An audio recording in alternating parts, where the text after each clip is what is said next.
News Radio KMAN weather. Right now in Manhattan, 78 degrees with overcast skies, a slight breeze out of the east at around 6 miles an hour. Tonight cloudy and a low around 66, then heading into tomorrow, 20% chance of showers and thunderstorms before 2 in the afternoon. After that, a gradual clearing of those clouds with a high near 88, winds gusting as high as 25.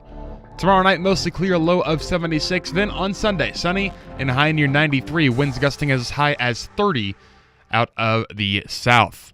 We got the game up next on News Radio KMAN.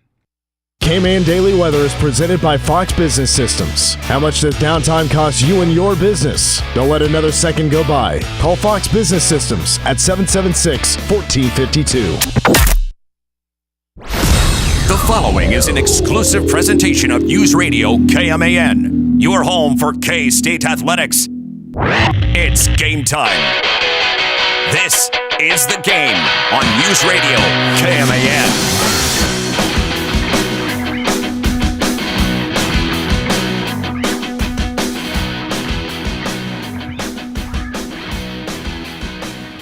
Jacob Pullen is in search for a job. He's looking for something a little specific. Putting out a tweet earlier today that he saw that Desmond Bain, who used to play at TCU, he's got himself a job at TCU.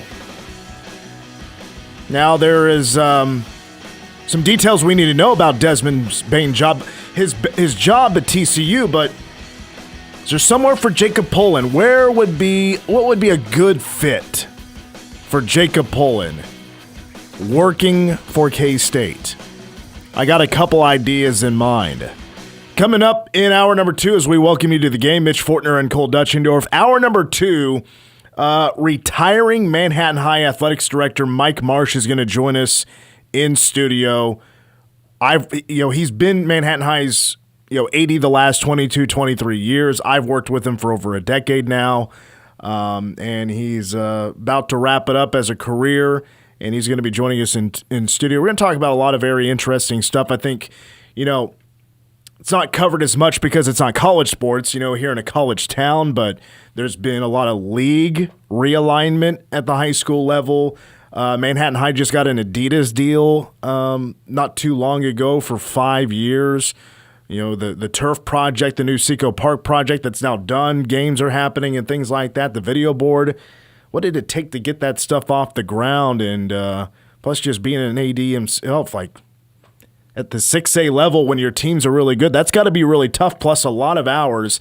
And I got to mention this as well. For those who don't know, head coach of the Manhattan High Indians in football, Joe Schartz, one of his coaches when he was in high school at Dodge City was Mike Marsh. Small world. That's all coming up here on today's show. Phone line, text line 785-537-1350. Last night, if you stayed up late to watch the matchup that started at 9 o'clock last night at SoFi Stadium, the United States of America, the U.S. men's national team, who won a Gamey Award on Thursday. This was a good omen. This was good juju. The Americans had already won Group D. They're starting a whole bunch of bench guys. It's a B team out there for the U.S. Taking on Turkey, who is dead last, just trying to win a match, save some face, go home happy. The Americans just didn't want to – nobody wanted to get hurt. No red cards. We're good to go for the knockout stage, the round of 32, and the end of that matchup still really sucked if you watch that. Because Turkey scored in the 98th minute to win 3-2 last night. But they're ready to go for Wednesday. They're going to be taking on Bosnia. I forget the other half of Bosnia, but Bosnia. We'll double check with our European correspondent there across the glass, Cole Dutchendorf, here in just a moment. Right now, though, we are very happy to bring back in for the second week in a row our World Cup correspondent. You know him, you love him. He's the host of Bosco's Boys. If you don't listen to that podcast, you need to listen to that podcast. He is the best podcaster in the K-State land, either side of the Mississippi. Doesn't matter where you're looking. He rules the world in K-State sports podcasting. Mr. Wildcat, Scott Wildcat, joins us. Scott, for you, was this a big punch in the gut last night? Even though the result didn't matter, the U.S. still lost, and a chance at history was slipped through their fingers a little bit there in the second half.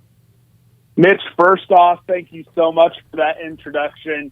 And second off, yes, it did. And look, I understand because Mauricio Pochettino actually took some of the American media behind the woodshed and beat them with a switch. And, not the Nintendo Switch off a tree, for suggesting that they missed out on history by becoming the first American men's team to get 9 points from group play. And Pochettino said 9 points is not history. Winning the group is not history. Winning the World Cup is history. So he really he kind of took it to the American media for asking those questions. But look, when you score the earliest goal in World Cup history by the men, a beautiful set-piece goal in, I think, the 4th minute, you're thinking to yourself, or at least I was thinking, oh my gosh, our JV team is going to beat the number 22 team in the world, because that's what Turkey is ranked. I'm not going to call them Turkey or whatever. It's Turkey. I'm sorry. Yeah, I'm sorry. It's Turkey. I'm not trying to be disrespectful, but it's Turkey. So I'm thinking, all right, here we go. But the depth, especially in defense, just is not there. So I was disappointed when we got the second goal to tie it up. I was feeling pretty good. Christian Pulisic got 20 minutes out there. He was looking like a magic man, just running up and down the left wing, so he looks healthy. So I was thinking to myself, okay, we're drawing a top 25 team in the world with our JV squad. Christian Pulisic looks good. But that final goal, basically at the death of the game, really does kind of kick you in the nuts. Again, it does nothing to affect the seeding, does nothing to affect how I think we're going to carpet bomb Bosnia. But again, it takes a little bit of the wind out of the sails, because I'm going to be counting down until next Wednesday, right? It doesn't matter. But there's a lot of casuals out there that probably stayed up for that game and thought, well, dang, they just lost this one at the end. And then some of the, football bro sports media landscape in America, they're going to take that as a reason to kind of, poke fun and go back to their old tropes when the entire country seems to be pulling in the right direction. So really, the thing that disappoints me isn't anything about moving forward for the actual team, but it's not going to be a 5-day, the entire country all pulling together, because it gave enough ammunition for the folks who want to detract from this very fun team enough that they do that. So that's where my disappointment comes into play. Yeah, nothing to worry about. There's high expectations. The odds have changed. I think the U.S. was minus 5,000 to, take this one home, or plus 5,000, and I think it's now down to like 2,800, something like that. Still a bit of a long shot, really, to win it all. That's going to be really tough to do. To break down the game maybe a little bit further, is there anything in particular about the way they were playing that bugged you the most? For me, there was a couple of things. Because after that goal scored, I thought they were lackadaisical. Turkey turned it on. And then just the U.S., this B team, is making bad decisions. And then it was after you mentioned that first goal, that touch was perfect. It set everything up. After that, Every first touch was ugly. It was too stiff. It was just not as much control as you would expect at that level. Yeah, and that's the frustrating thing, because some of the attacking players, some of the, like Ricardo Pepi, Tim Weah, even Gio Reyna, guys have shown quality in the past, but just did not seem to be there. Tim Weah was on the his less desired side of the field, but at the end of the day, that can't be an excuse for his lack of touch, his consistent of being offside. That was frustrating. The defense had no communication. They had no chemistry back there, so that's where a lot of those turnovers came into play. Matt Turner, I'll be honest with you, Mitch, coming into the tournament, part of me thought that Matt Turner should be your number one goalkeeper. But here's the thing. None of those goals are exclusively on him, but you want your keeper to make one of those saves. You want your keeper to be in position to try to keep one of those out of the net. Again, some of those that might be asking a little bit much, but nobody covered themselves in glory except for Sebastian Berhalter, who had the assist on that corner kick. He had that amazing thunderbolt goal for the second one. But honestly, of the starting 11, not a single player really looked to be the part. Even Austin Trusty, who got that first goal, he was great in set pieces. He was great pushing up an attack, but he was not good in defense. It really was a rough game to watch, and I think that is the difference between when you look at the USA and you see some of the best in the world like France, when you look at Spain, when you look at England. As much as I hate the Three Lions, those teams all have a second team on their bench that could go on a run in the World Cup. There are players who did not make the squads for England and France that would maybe start in 90%, 85% of the other countries' World Cup teams, and that is where the U.S. is lacking. I think we have 14, 15 players that can go head-to-head with a lot of countries in the world. But when you get beyond that, that is where we're exposed. And Pochettino, credit to him, he qualified first in the group, so he could do whatever he wanted with the squad yesterday, and he chose to go for heavy rotation. We just kind of saw where we're lacking as a country right now. Scott Wildcat from Bosco's Boys is our World Cup correspondent here on The Game. All right, so we're taking next week off. But let's say in 2 weeks, actually it could be 2 weeks from today is when the U.S. could play in a round of 16 matchup. Look, the way things are looking like it's going to shape up, Bosnia and Herzegovina would be the opponent in the round of 32. Take care of business. I'd be shocked if the U.S. lost that. The round of 16, it looks like, if it was chalk, Egypt would be that opponent. Yeah. Go ahead. Well, I will throw this out there. If you recall when I came on with you after the U.S.'s win after Australia, I said anyone who wants to stay up, there's a big rooting interest against Turkey so we could win the group. Well, tonight, Egypt is playing versus Iran, and I believe that is in Seattle. Weirdly enough, the pride game of this World Cup, and I'm not going to give any additional commentary on Egypt and Iran playing in that game. But as long as Egypt wins, yes, it will be Egypt or maybe South Korea that would be playing in July or in Seattle on July 6th. But if Iran wins or Egypt and Iran draw and then Belgium puts a bunch of goals on New Zealand, then all of a sudden that round or that matchup in the round of 30 or 16 is not looking as good because back in the March friendlies, we lost versus Belgium 5-2 in Atlanta. So if you are rooting for the best path to the quarterfinals, if you're looking for the best possible matchup in the round of 16, you want to be cheering for Egypt tonight. Well, I'm sure you have your great bracketology right there, but the way you're filling out your bracket right now, do you have the U.S. in a quarterfinal? Yeah, look, I think Egypt is going to beat Iran tonight. I think that it is going to be Egypt, South Korea. The one thing to keep in mind, that will be a July 1st game as well. Whoever wins the game does not have to leave Seattle. Now, the U.S., they've been based on the West Coast, so it's not going to be a big deal going from Santa Clara to Seattle on 5 days rest. But that is something to keep an eye on. But I do think we take care of Bosnia. I think we beat them 2-1. Bosnia, I think, will get a goal late in the 75th minute, and then it's going to be nervous times, or the English say squeaky bum time for the final 15 minutes. But I think we get it done, and then I think we beat South Korea, who will upset Egypt, and then we will beat South Korea, and we're going to be in the quarterfinals, and I'm going to predict that is versus Spain in Los Angeles.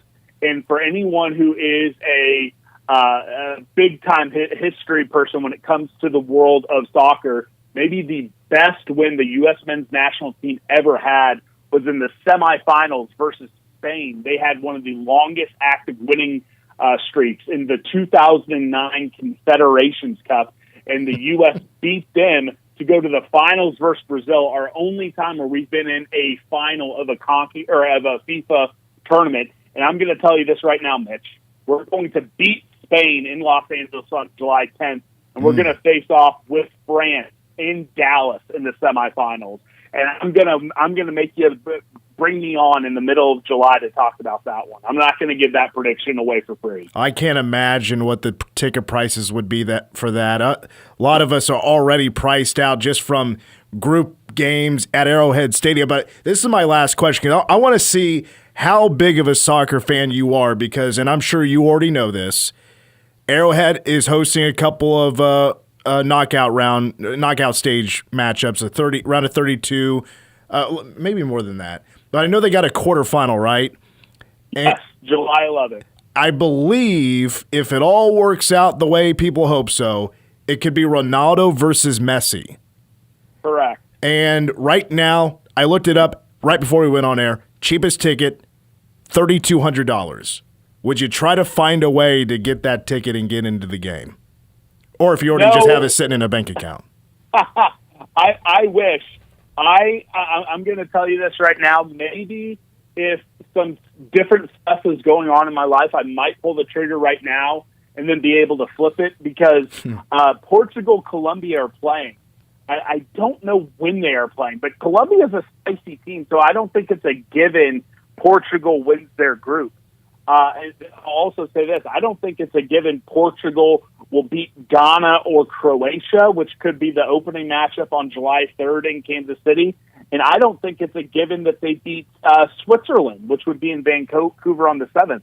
But if it does work out like that, if it is Portugal versus Argentina in Kansas City for a quarterfinal, that will be the single biggest sporting event in the history of Kansas City. It'll be bigger than the World Series games.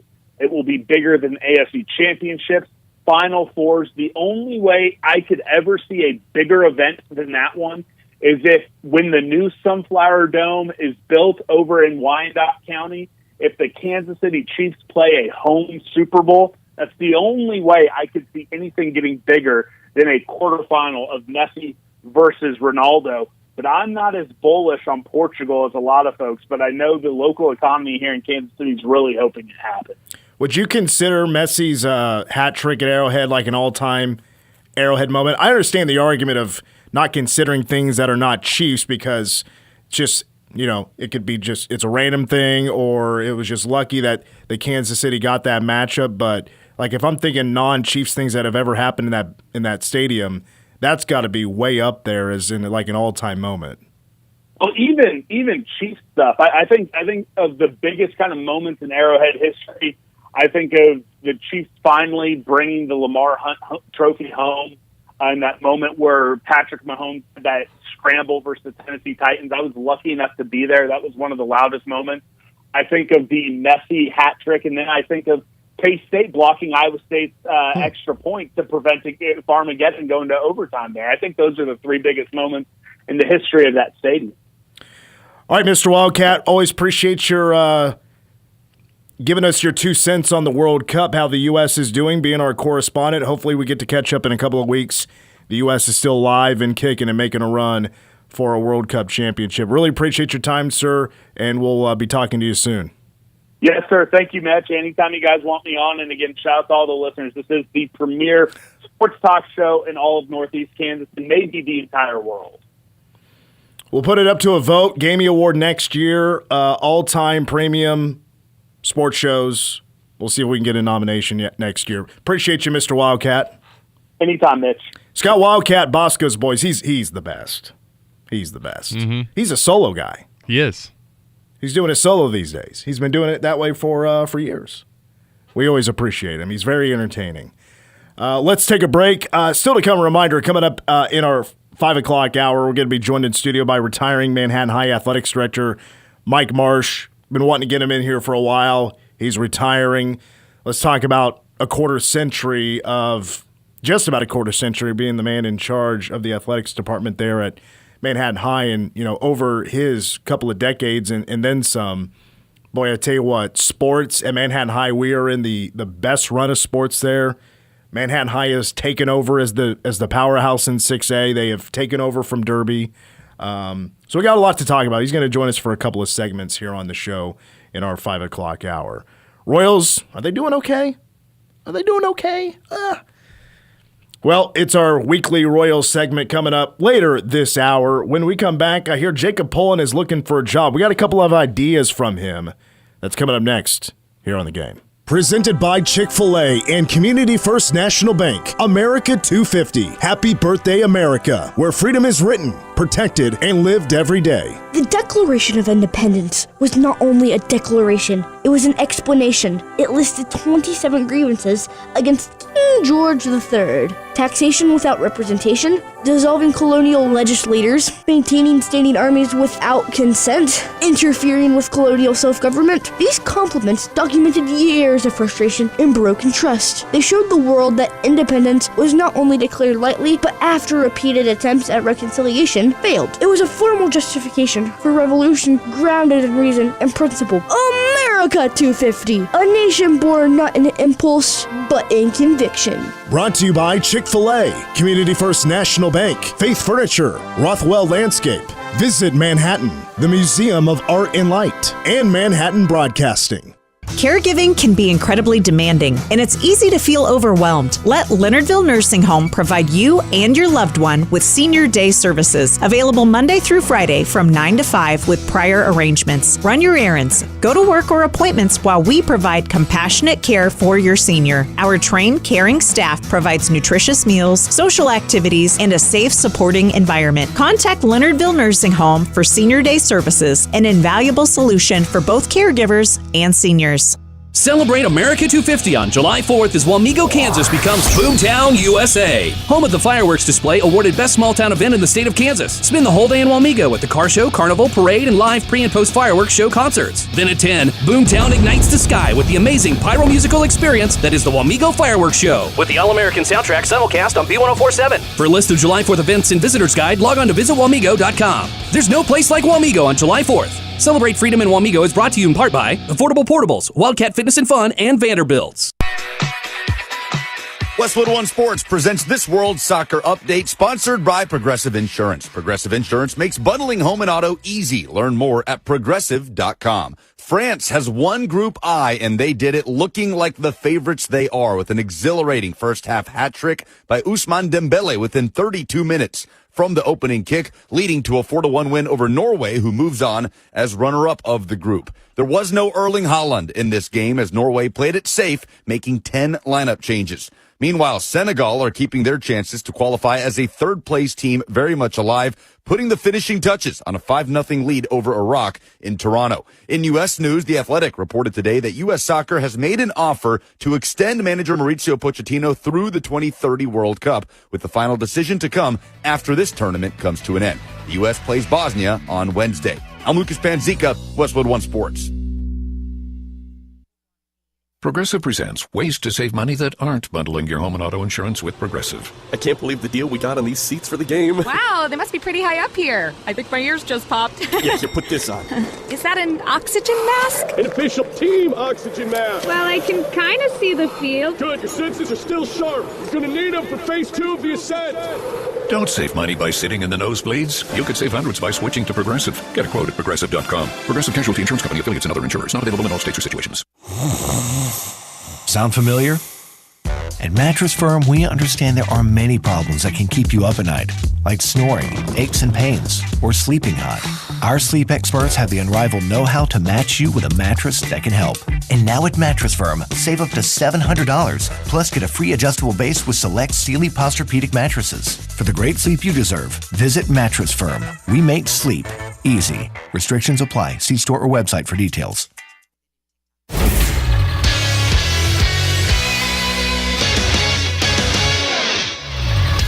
I'm Cole Dutchendorf with the Game Sports Update, brought to you by Bottle Cap Sports Bar. K-State shortstop D. Kennedy received yet another postseason honor today, picking up an All-America third-team selection from D1 baseball earlier this afternoon. The Texas native put together one of the best individual offensive seasons in K-State history. His 20 home runs were the most in a single season, while his 40 extra base hits are the second most in a season in Wildcat history. He became one of the few players in Big 12 history to hit 20 home runs and collect 20 stolen bases. Kennedy also led the team in batting average, on-base percentage, and slugging percentage this season, slashing .357, .461, and .733. Along with the most recent honor from D1 Baseball, Kennedy has also received honors such as NCBWA Co-District 6 Player of the Year and Second Team All-America, and Third Team recognition from ABCA and Rawlings. Speaking of K-State baseball, they announced the addition of another player out of the transfer portal earlier today, landing Stevie Doty out of McLennan Community College. Doty made 16 appearances for the Highlanders last year, starting 12 games and going 9-1 with a 3.01 ERA. The right-handed pitcher, who is originally from Ohio, was teammates with fellow portal entry Griffin Lewis, who also committed to K-State earlier this week.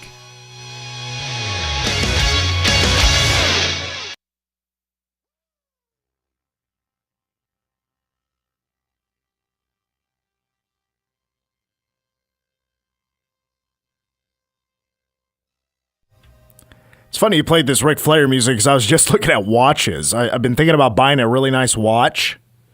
That way when I dress up for a special occasion, I got a little something going on. A little bit. Yeah. Step my game up a little bit. Then I found out a rabbit hole. So I've talked about it before. I'm not a big country music fan, but I was mesmerized by the Ryman Theater. The Ryman Auditorium is the birthplace of country music. The Grand Ole Opry was out of there for, just decades, and then the Grand Ole Opry built its own theater. Those are now for sale. And I'm like, oh my gosh, what a historic place to own. If you could get your hands on that. Excuse me. Got tickle in the old throat there. Lindsay and I, we just watched Yellowstone. And Yellowstone is like a property with so much land. It's such a pristine, area of Montana with mountains everywhere. To buy that, you got to just be incredibly rich, and a corporation or something would have to come buy that. I'm like, man, the Ryman Auditorium, there is very few places you could say with a capacity of less than 2,500 people that both Elvis and the Foo Fighters have played there, So then I did some more digging on this, and it's actually not 100% of the sale. It's the majority stakeholder is basically up for sale. You would own 70% of the Ryman hospitality properties, or the Opry portfolio, as they say. You want to take a guess on how much 70% of the Grand Ole Opry entertainment portfolio is going for? What it would cost me to buy 70% and be the majority owner of basically the Grand Ole Opry? This is a tough answer for me to even ballpark. I'll say $675 million. Try $1.4 billion. Okay, I didn't know if it was going to get up into the billions. Or not. I puckered up a little bit. I was like, oh, that's not going to work out for me, is it? I can't be like Mahomes and kind of jumping in with a group and here, let's be part owner, because I think the same people or the same group have owned this for a really long time. When they bought this themselves, they probably just traded some land, some farmland, and it's theirs, so I think long ago. My friends and I could pull together about 7,500 and call it a day. Well, I just brought it up with Scott Wildcat about going to that quarterfinal in Kansas City, which if it goes the way the soccer fans want it to go, it's Messi versus Ronaldo. Portugal versus Argentina. Those are two rivals that'd be squaring off, and they're getting up there in age. But obviously, you've been watching the World Cup. They're still at a high level, and they're two of the biggest names, if not the biggest names. They're up there. Neymar is still playing. Mo Salah in Egypt. French Mbappe. Yep. Those are Holland right there. The biggest names right now. I don't know if Harry Kane is. Yep. Up there. He is, I think. I don't know if I'd put him up there as those four. I think he's kind of regarded as maybe number 2 in terms of striker in the world right now, other than Mbappe. At least according to Holland. I would consider myself just a casual soccer fan. I'm not a diehard. I would say I was when I was voice of K-State soccer. But even just as a casual fan, I would love to be an Arrowhead for Ronaldo versus Messi. And it could be kind of as you've alluded to, both of their final World Cup matches too. I bet that would be the most watched soccer match of all time. Around the world. Certainly would, yes. Around the world. Decent chance. It might be the most watched sporting event in history. Like, that's how big it is. That would be huge. And certainly would be the most watched non-actual final of all time. And you know what? I actually saw a list today. So there was basically a study that was done. It was kind of it was a collaboration with a lot of media that have been traveling around to all the sites. And they say Kansas City has been in the ranking has been the second best host for the World Cup so far. It's based on like affordability, hospitality, good eats. It's been a whole bunch of stuff. Kansas City coming in at number 2. I think they said DC was number 1, which was a little surprising. Or maybe it was Boston. Actually, it was Boston. Boston was number 1. I think DC was up there, though. But Boston was number 1. Boston's been on display. I wish Kansas City got that much attention, but it's because of the fan bases. Kansas City got a lot yesterday. Yesterday, because of the They're Netherlands. always the first place, too, that you see the reactions from, because they're so good in KC. Before the USMNT played, that was the first time I've been watching a lot of World Cup. That was the first time I saw a live shot of Kansas City, Power and Light. Really? That was the first time. I've seen a lot of them. And really? Mm-hmm. I must be just missing them. The place was going nuts. Everybody else was boring. They were sitting in the lawn chairs, twiddling their thumbs, waiting for this match to start.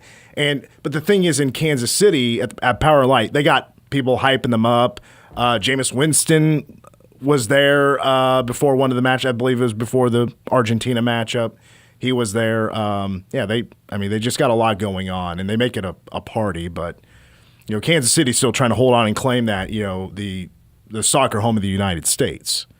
But anyway, Scott Wildcat was correct, by the way. The closest you would get to see the United States when it comes to Kansas City, it would have to be in the semifinals when they'd play at Jerry World, and then the finals would be in MetLife Stadium up in New Jersey, I should say. Everything else is on the West Coast.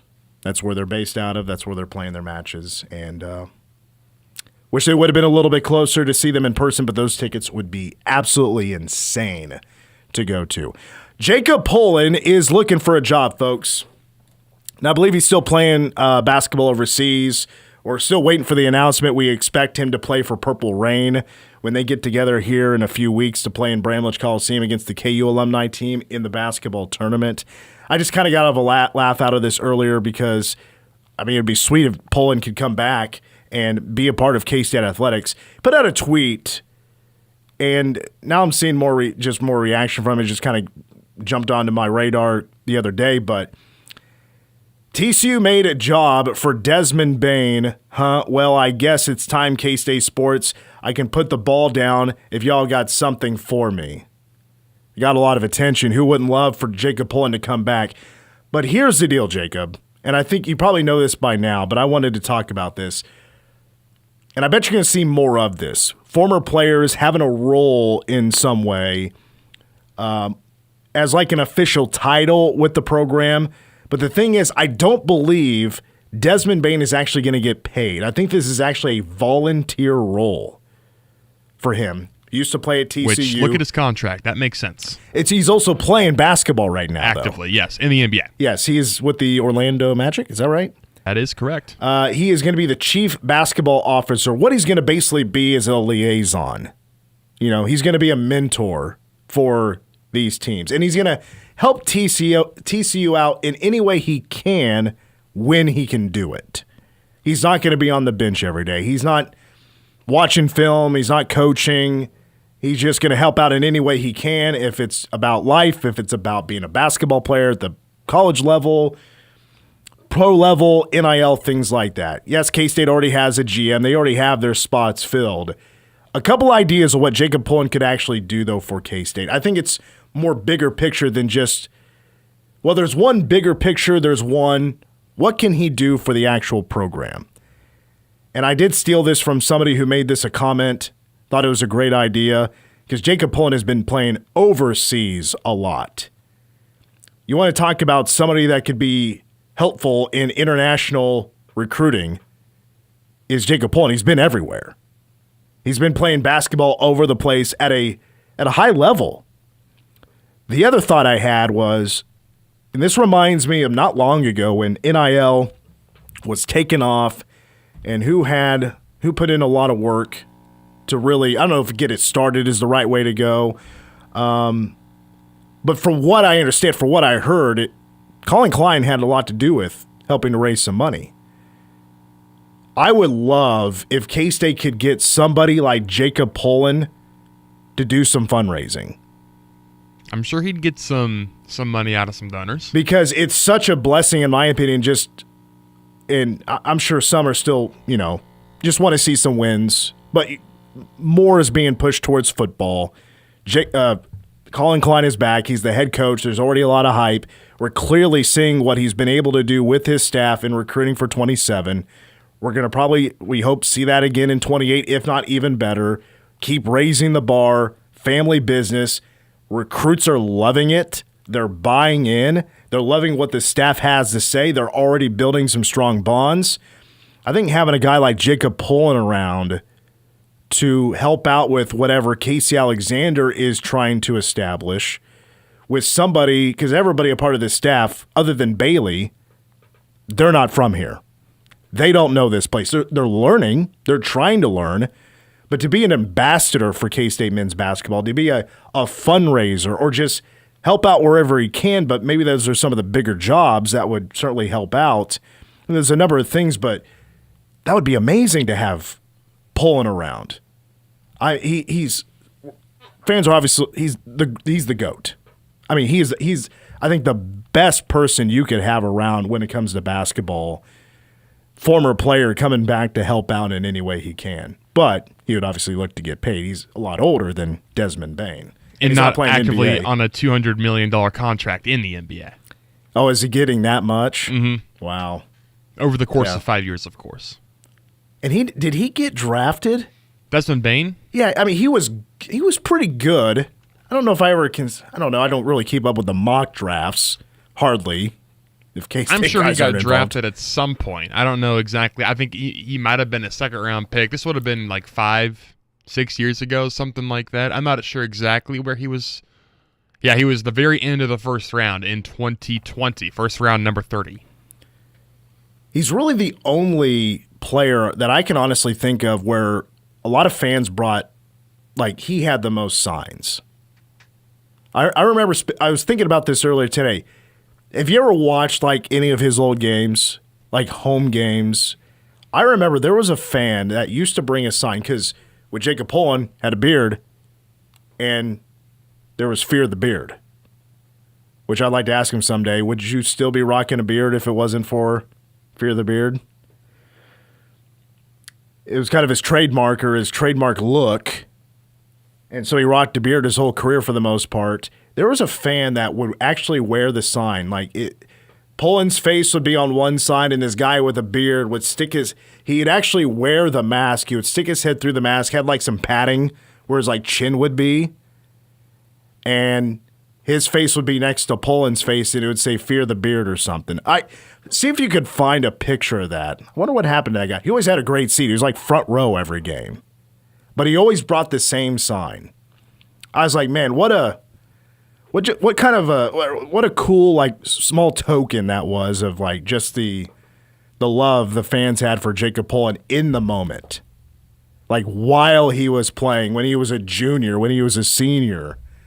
Like, him being a big deal, like, he was the guy at K-State. No, but I do remember those shirts. Oh, yeah, I remember the shirts, too. So I think it was the same kind of outline. There's no eyes, there's no eyebrows. It's just the hair and the chin strap beard that Pullen would rock. By the way, and I think I just mentioned this moments ago, but for the basketball tournament, I don't think J.O. has announced Pullen yet, but I think we are expecting him to play. He actually announced some players today. Mike McGurl, Dominic Sutton, and Austin Trice, who I'll never forget. He was a poor free throw shooter.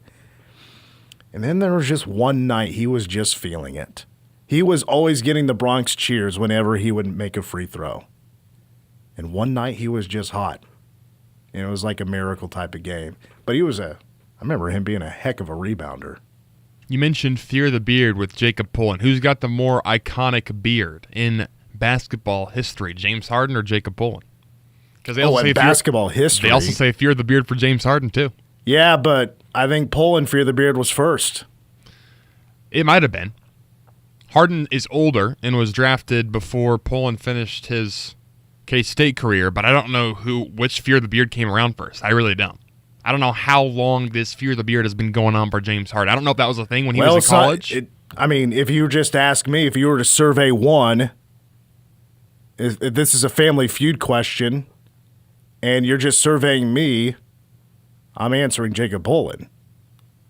Now, I know better. I know that James Harden is a lot bigger of a deal than Jacob Pullen is, because obviously Harden has been in the NBA his entire career.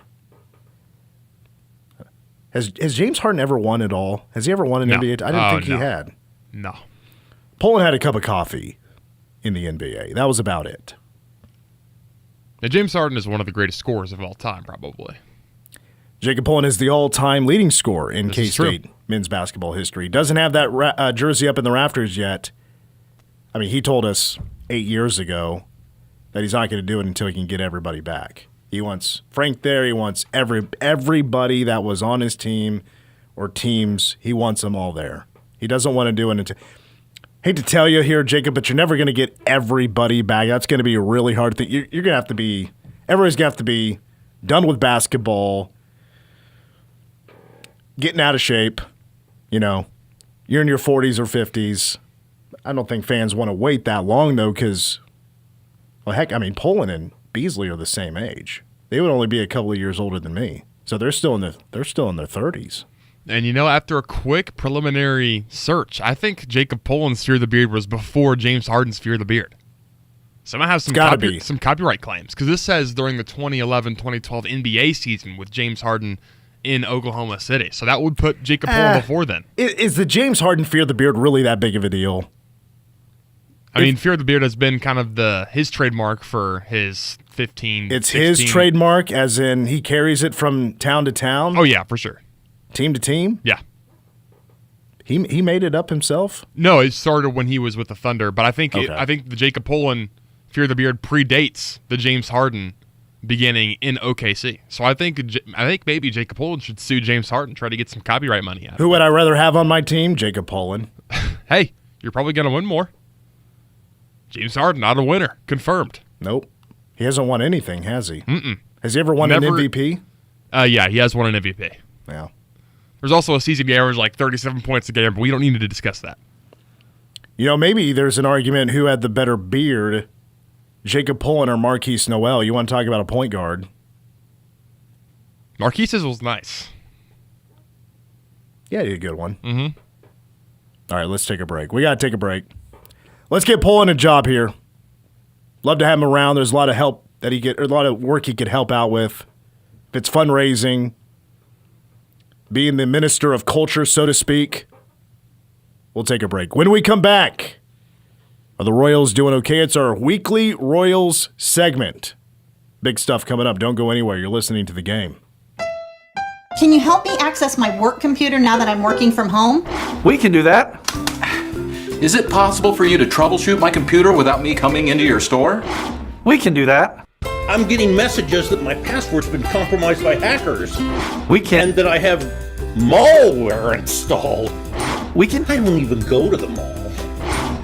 We can do all of that. Fox Business Systems business level support. We can do that. Call 776-1452 or stop by 531 Fort Riley Boulevard. WeBuildSolutions.com. Your dream home starts with the right builder. DNR Construction, locally owned since 1963, specializes in new home construction built around your lifestyle, your family, and your future. From the first blueprint to the final walkthrough, DNR Construction delivers quality craftsmanship, clear communication, and attention to every detail. And if your current home needs a fresh new look, they also offer expert remodeling and renovation services. New homes, remodels, trusted local service. Call DNR Construction in Manhattan today and start building your future from the ground up. Hey, it's Jake, owner of the Friendship House, where every day starts with a smile and something fresh from the oven. From homemade bakery treats to hearty breakfasts and delicious lunches, We've got something for everyone. And don't forget the daily specials. There's always something new to try. Whether you're grabbing a coffee with friends or sitting down for a meal, you're always welcome here. The Friendship House in Wamego. Good food, great people, and a place that feels like home. Join the original influencers, influencing for over 60 years, and discover how you can turn your passion for media and sales into a rewarding career. Manhattan Broadcasting is looking for creative, hardworking individuals who have a passion for helping businesses grow through traditional and digital marketing platforms. Qualified candidates should be creative, great at building relationships, and most of all, success-driven. Apply now with the top-rated media company, Manhattan Broadcasting. Send your resume to jobs@manhattanbroadcasting.com. Our client success is your success. We are the keepers of the wild, America's original and most invested conservationists. For more than 80 years, we've been committed to conserving wildlife and the natural landscapes that define our nation. From rugged alpine ridgelines to peaceful tall grass prairies, we've supported the conservation of more than 36 million acres of American wildlands. Our funding has led to cleaner water, fresher air, and improved wildlife habitat. From abundant fish and waterfowl populations to robust deer and elk herds, nothing is more important than maintaining wild spaces for adventurers to explore and wildlife to thrive. We are America's hunters and target shooters, stewards of the American outdoors. America's hunters and target shooters, along with firearm, ammunition, and archery manufacturers, have invested more than $46 billion to help state fish and wildlife agencies manage and protect wildlife and wildlands across America. For more information, visit outdoorstewards.org. News Radio, KMAN, weather. Right now in Manhattan, 78 degrees with overcast skies, just a slight breeze out of the east at around 6 miles an hour. Tonight, a low of 66 with cloudy skies. Then heading into tomorrow, 20% chance of showers and thunderstorms, mainly before 2 in the afternoon. After that, a gradual clearing of those clouds with mostly sunny skies, a high near 88, winds gusting as high as 25 out of the east. Then on Sunday, sunny with a high near 93, winds gusting as high as 30.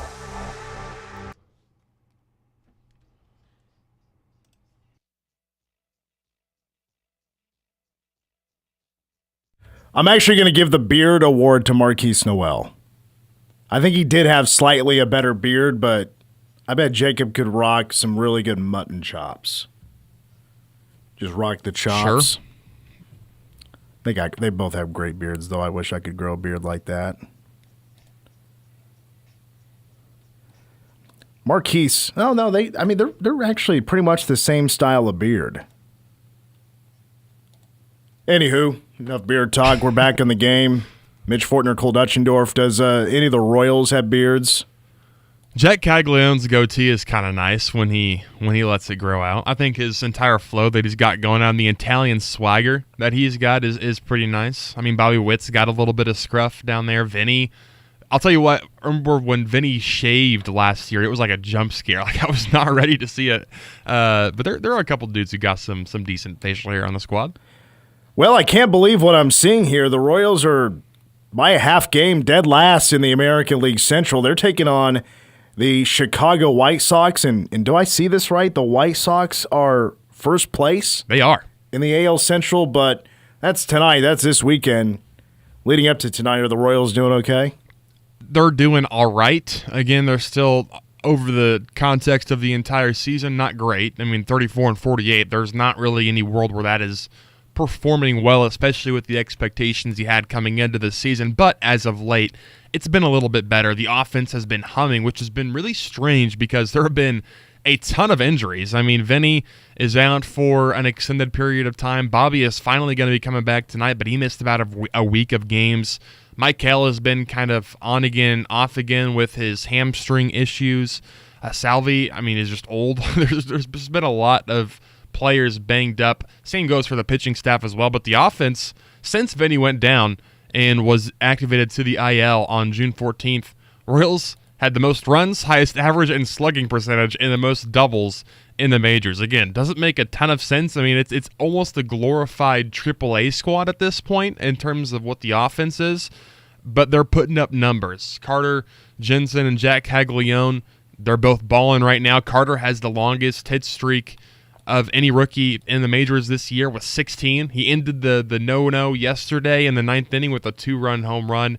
Obviously, Jack, he's been destroying baseballs for the better part of a week and a half. He had 6 home runs in 5 games at one point after hitting 1 in every single game against the Cardinals and then hitting 2 more in Game 2 against the Rays. He might be in the home run derby. He's been absurd recently, but still, you're losing a lot of games. I mean, 34 and 48. They're still 8.5 games back of first in the AL Central. The good news is the AL is poverty this year. Right now, the third wild card belongs to the Houston Astros. They're 40 and 43. The Royals have the worst record in the AL and are only 5.5 games out of that third wild card spot. So they are certainly not out of it by any stretch of the imagination. I mean, all it takes is for them to get a little hot, and you never know what can happen in a season with 162 games. So they're coming off a split with the Rays. You'll take that. The Rays have been a really solid baseball team this season.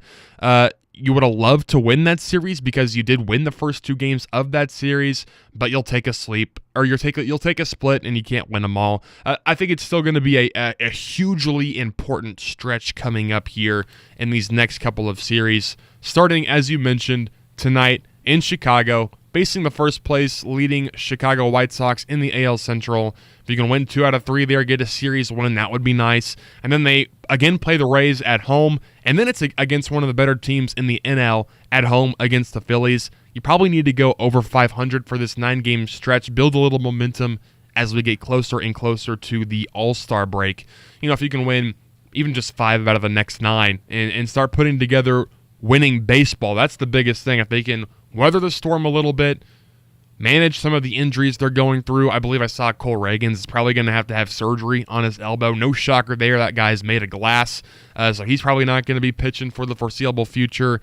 It'll be interesting to see as you get closer to the trade deadline. Are they going to decide to sell? Are they going to decide to buy? Or are they just kind of going to stand pat and let the season and the chips fall where they may and then kind of reload again for next season? It's going to be an interesting couple of weeks, I think, in the Royals organization. We know what the Royals do historically around the trade deadline.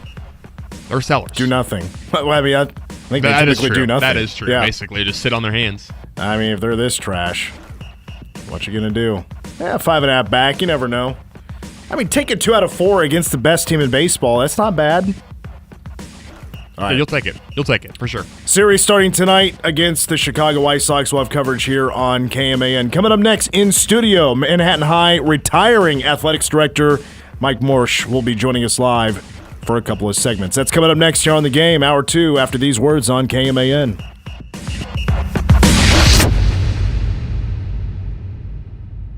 K-State fans, are you ready for the return of the Cats? For the first time ever, a 12th seed will be in the semifinals. 8 Wildcats featuring 4 starters from last season's team are back, and we have unfinished business. Cinderella is still dancing at the Cheer ball. on the women's basketball team at every game in Bramlage by getting your 2026 season tickets at kstatesports.com or calling 1-800-221-CATS. Go Cats!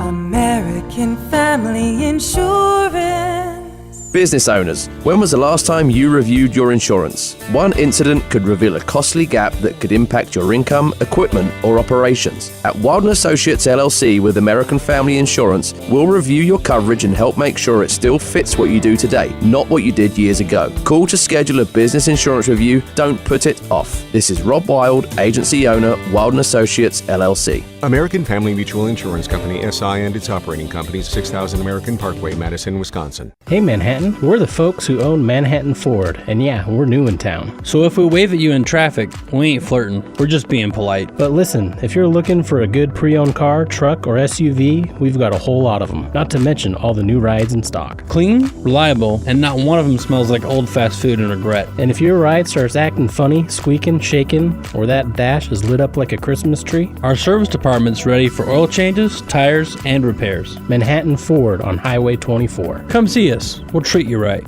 Stop. Look no further than Buck Roofing. For nearly 20 years, Buck has specialized in top quality roofing, installation, and repairs for residential and commercial properties. Call for a free, no obligation estimate. 785-230-9379. The Department of Veterans Affairs is so innovative, it not only improves the lives of veterans, it transforms the lives of healthcare professionals who serve them with access to the latest technologies and remarkable benefits. Transform your future at vacareers.va.gov.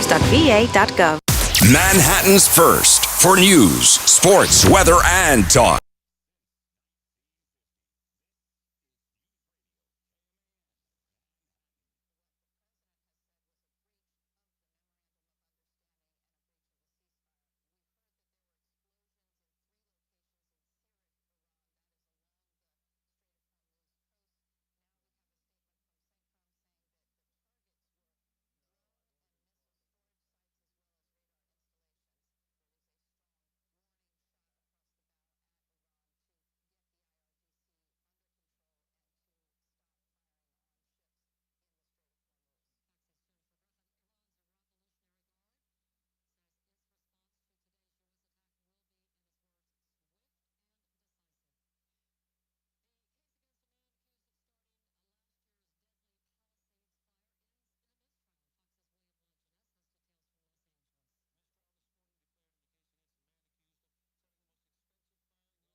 Mayan weather. Right now in Manhattan, overcast sky, 78 degrees, slight breeze out of the northeast at around 7 miles an hour. Tonight, cloudy with a low around 66. Now heading into tomorrow, 20% chance of showers and thunderstorms before 2 in the afternoon, with winds gusting as high as 25 out of the east. On Sunday, sunny and a high near 93, winds gusting as high as 30 out of the south. Monday, sunny and a high near 93, and again, winds gusting as high as 30 out of the south. K-Man Daily Weather is presented by Fox Business Systems. How much does downtime cost you and your business? Don't let another second go by. Call Fox Business Systems at 776-1452.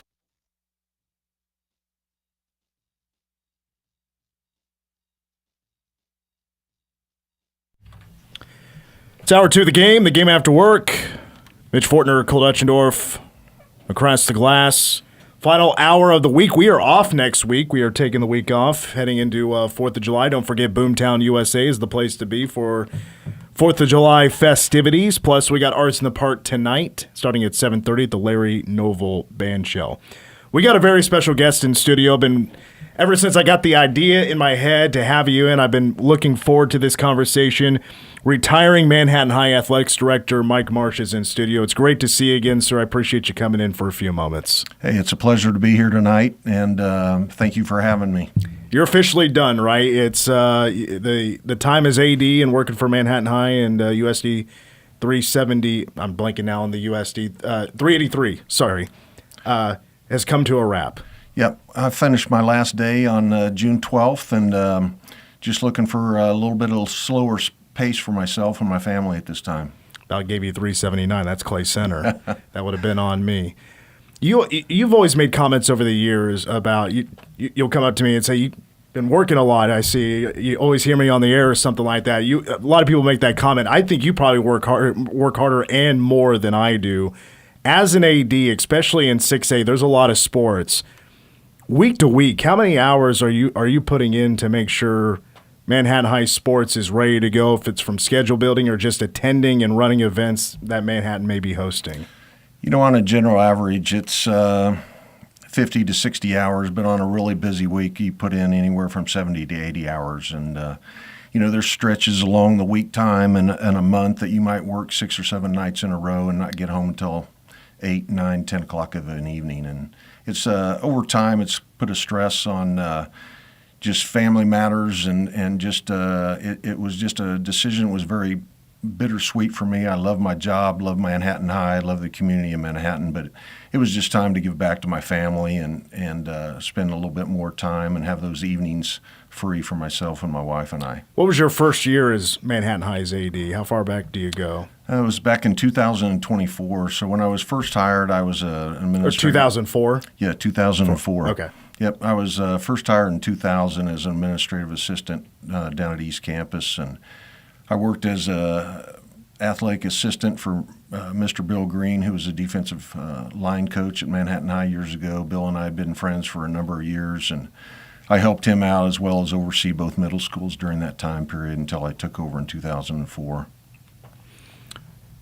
And you played football at Manhattan High, right? I did. Did you play for Lou Lane? I had an opportunity to play for Coach, and nice. Coach and I had one of those really unique relationships. I'd spend a lot of Saturday evenings or Sunday evenings over at his house during football season down in the basement, just he and I watching old film clips, and built a great relationship over the years. I had an opportunity to play for him as a sophomore, junior, and senior at quarterback, and just had a wonderful time and love Manhattan High football and Manhattan sports. Did you go to the next level? Did you play college football? I did. I went to Tennessee Tech for a couple of years and decided that wasn't the place for me, so I transferred back to Coffeyville Community College and had an opportunity to play for Hall of Fame Dick Foster. Coach Foster's now passed, but had an opportunity to play for him for a year, and then ended up finishing out my career down at the University of North Alabama in Florence, Alabama. Where's Tennessee Tech? I've heard of it. That's in Cookeville. Okay. I think K-State played them like 15 years ago or something. I'm guessing Tennessee Tech wasn't quite at that level, like FCS level yet, were they? They were listed as a 1AA. So at yeah, it would time. be that level. So yeah. we had a unique situation. The head coach was a guy by the name of Gary Darnell at that time. He had been the defensive coordinator at K-State under Coach Dickey back in the early 80s. And so when I ended up going to Tennessee Tech, they made an opportunity. We ended up coming back and playing Kansas State in the first lighted football game at Bill Snyder Stadium. Wow, how about that? Yeah, it was exciting.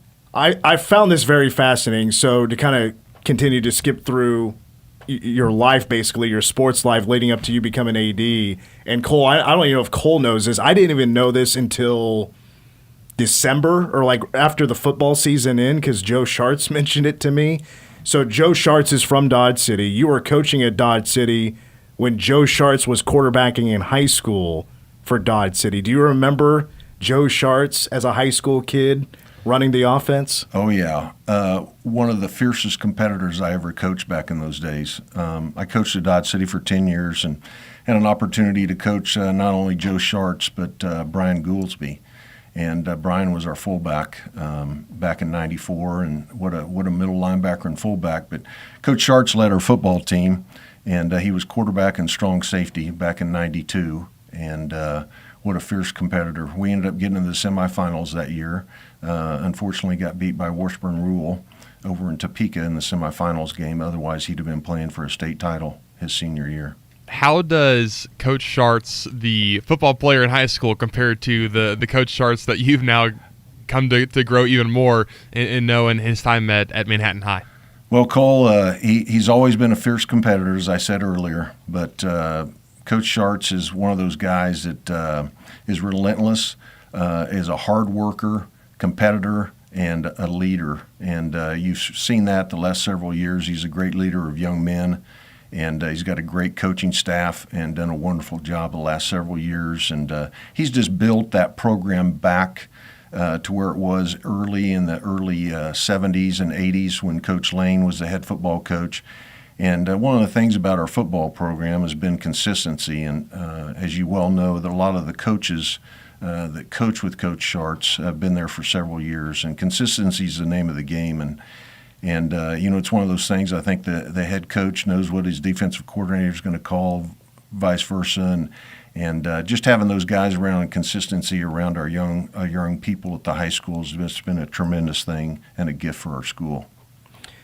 Mike Marsh is our guest. He is a retiring Manhattan High athletics director here in studio, chatting with us here on The Game. Let's talk about coaches here for just a moment, because that's a big part of an AD's job. Is if a coach is leaving or retiring, or whatever that reason may be that they're leaving, it's your job to hire them. And correct me if I'm wrong, but you would have hired every coach except for, of course, Scott Mall, who's been here since the 90s. 500 wins. He's the man. And Coach Mel Garris. That is correct. Okay, so you've hired everybody else. Am I right about that? Yes. I'm sure that was that a really big learning experience at first, or was it self-explanatory of whenever you needed to hire that first coach that you had a feeling you knew what to do? Well, I think you just got to build on relationships, and in education, everything's built around relationships, and I have great relationships with all of my coaches and my head coaches in particular. I work with those guys with schedules and this, that, and other, with equipment orders and all those type of things that go along with being an athletic director and a head coach. But it's been a gift to be surrounded by all those people. My father used to tell me certain things all the time. He said, surround yourself with smarter people than yourself. And I think I've done that over the years, and you can see the success that those people have had over the last 20 years. And you just hire people, you let them go do their job, and you have faith in what they can do, and you support them however they need supported. Is it fair to say that we are currently in the best era of Manhattan High athletics? I feel like everybody has been winning state championships or have been in the conversation to win a state championship. Everybody is very relevant in 6A. Everybody is winning. It just feels like maybe now more than ever. I'm not a historian on Manhattan High sports, but it's just been so much fun to cover because there's so much winning going on. It feels like it's across the board.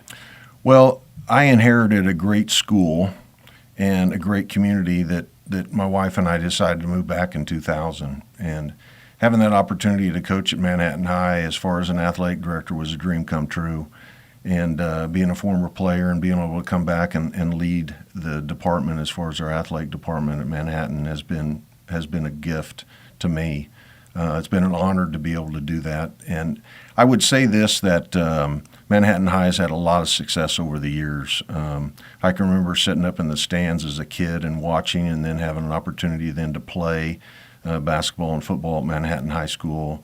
And there's been a lot of success over the years, and I think I was gifted a tremendous opportunity to lead the program. There's been a lot of success throughout the years.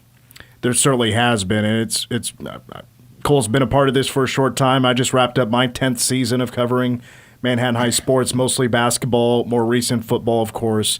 It's been an awesome time covering the Indians, and of course you've been right there along the way to help us out. Another part of being an AD is scheduling, and there's a lot of thoughts that come to mind when it comes to scheduling. Number one is the way the league has changed over the years, from going from I-70 to Centennial League to teams leaving. That's my first thought there. I wanted to get your reaction to how has it become more challenging with the league getting smaller? Has there been opportunities for the league to grow again, maybe bring the Salina schools back then? Just share your thoughts on how the league has changed. So in the first couple of years that I assisted Coach Green at the high school, we were in the I-70 League and had 6 schools. And so I didn't play a big role in the scheduling part other than just listening and learning from the other athletic directors in the league and across the state, and especially Mr. Green. As the league, as we got out of the I-70 League, as it dismantled and went different directions, we ended up getting into the Centennial League. We were the first 2 schools, Junction City and us, to go to KSU and try to get into a league. And so they ended up putting us in the Centennial League, and at that time we had 10 schools in the league, and Shawnee Heights was the first one to get out, which dropped us down to 9. And then in the next following few years, then we dropped down to 6. And it's been a challenge since we had 10 schools in the league versus 6 schools in the league. I just spend just several days in the recent past. It wasn't such a struggle in scheduling because the schedules you would play most of the league schools. But since that time, for instance, for basketball, you play each team twice, and so you have 10 games out of 23 now, and so you have to go hunt for 13 games. And so there's a lot of things that Manhattan deals with, just like Junction City deals with. We're on an island, and so the travel distance is a big deal for schools now because of the cost of transportation. And not only that, but both Junction and us are very competitive in most of our sports, and so people don't want to play you. And so it's a challenge then to convince people to either come to Manhattan or we'll come to you to play. And so that's been a challenge. It really has, and it's put a lot of stress on both our all of our head coaches and myself in trying to find people in order to play us and not having to travel so far. Specifically football, with winning state championships and trying to schedule a non-league, did that become tougher here in the recent years? Because, for example, Rockhurst is on the schedule this year. That's a Missouri team. I can't recall the last time Manhattan played a Missouri team.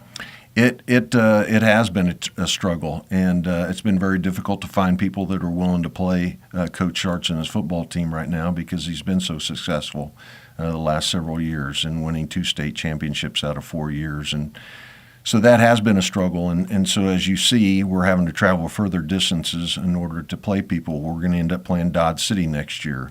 We're going to play Rockhurst. We're going to play Mill Valley. We're going to play Wichita North. And so you see, in all those games that we're playing, the least distance that we're having to travel is Kansas City, and so the other ones is 150 miles to 250 miles. So that leads on to a lot of stress on our budgets and our finances in order to make that happen. But on the other hand, we're gonna bound and determined we're gonna play the best teams that we absolutely can play at any time. So that's where we're at. It's having the 4 games that we'll play in league and the 4 games that we'll be playing out of league, all of them are going to be a challenge for Manhattan High. Was it ever on the the table to bring back in like a Salina Central South to try to, hey, you want to come over to the Centennial League to build our league back up and help us out with scheduling? Absolutely. There's been those talks, and we had met with those individual schools several years ago, and they decided it wasn't going to be the best thing for them, so we went on in a different direction. Yeah. To me, that does honestly, it makes sense. There's reasons why Seaman, Highland Park, Topeka West ended up leaving, and it's coming down to competition. There's really tough competition in the Centennial League. Let's take a break. When we come back, Mr. Marsh, I do want to talk about just the changes over time, especially with Manhattan High football, Manhattan High athletics, to continue with the times and continue to make Manhattan better. We'll talk about those details when we come back as you're listening to The Game. Manhattan Broadcasting is keeping it local. Dollars spent locally today help build a better community for tomorrow. From simple things like hail damage to complete restoration, Quality Collision will keep your car looking as good as the day you bought it. And they work with all major insurance companies. Quality Collision, where quality is more than their name, it's a promise to their customers. WTC Fiber Internet is on its way to all of Manhattan. Sign your home or business up today at WTCKS.com. No contracts, no data caps, or overage fees. Fast, local, reliable. WTC Fiber Internet. Sign up today at WTCKS.com. Summertime means fun time at Baskin-Robbins in downtown Manhattan. Check out our great summer flavors like football fireworks, beach day, and America's birthday cake. Located in downtown Manhattan, you're never too far away from your favorite scoops, shakes, and cakes. Baskin-Robbins, a Streeter family business. Our family serving yours. Manhattan Broadcasting is keeping it local. Find more great local businesses plus special deals and offers when you keep it local on our website. This is Vern Hendricks, and I'd like to invite you to join Dave Lewis and me every Monday morning at our new time, 9 a.m. here on News Radio KMAN. For the GMCF Community Hour, we enjoy celebrating the time, talents, and treasures of our community leaders and nonprofits each week. We will share GMCF updates, learn from community nonprofits, and provide you with upcoming community charitable events. For more information, call us at 587-8995 or visit our website at mcfks.org. GMCF. Helping you make a difference. The Trust Company is an independent, locally owned wealth management and investment company founded right here in Manhattan in 1992. The motivation that drives your financial goals, your life, is unique to you and your family. You won't find boilerplate, template-driven, off-the-shelf financial services and strategies at the Trust Company, but plans thoughtfully and individually designed, tailored specifically to your hopes and dreams. The Trust Company, locally owned, client-focused. Our only allegiance is to you. Visit thetrustco.com. World Soccer Update, sponsored by O'Reilly Auto Parts, your professional parts people. France has won Group I, and they did it looking like the favorites they are with an exhilarating first-half hat-trick by Ousmane Dembele within 32 minutes from the opening kickoff, leading to a 4-1 win over Norway, who does move on as runner-up. There was no Erling Haaland in this game. Norway played it safe, making 10 lineup changes. Senegal kept their chances to qualify as a third-place team alive, throttling 10-man Iraq 5-0 in Toronto. In U.S. news, The Athletic reported today that U.S. Soccer has made an offer to extend manager Mauricio Pochettino through the 2030 World Cup, with the final decision still to come after this World Cup comes to an end. The United States will face Bosnia in the round of 32 Wednesday night in the Bay Area. I'm Lucas Panzica, Westwood One Sports.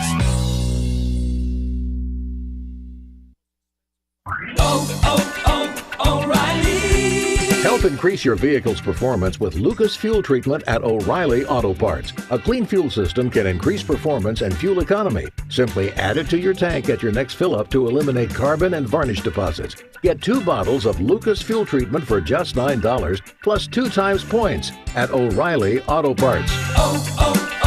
O'Reilly Auto Parts. Whoa. Liberty Mutual customized this song for you. Whoa. Like your car insurance, it's custom too, yeah. Liberty Mutual's got the coverage that could save you money. Thanks to Doug and Limu, well now you can go and take that cruise. Liberty, liberty, liberty, liberty, yeah.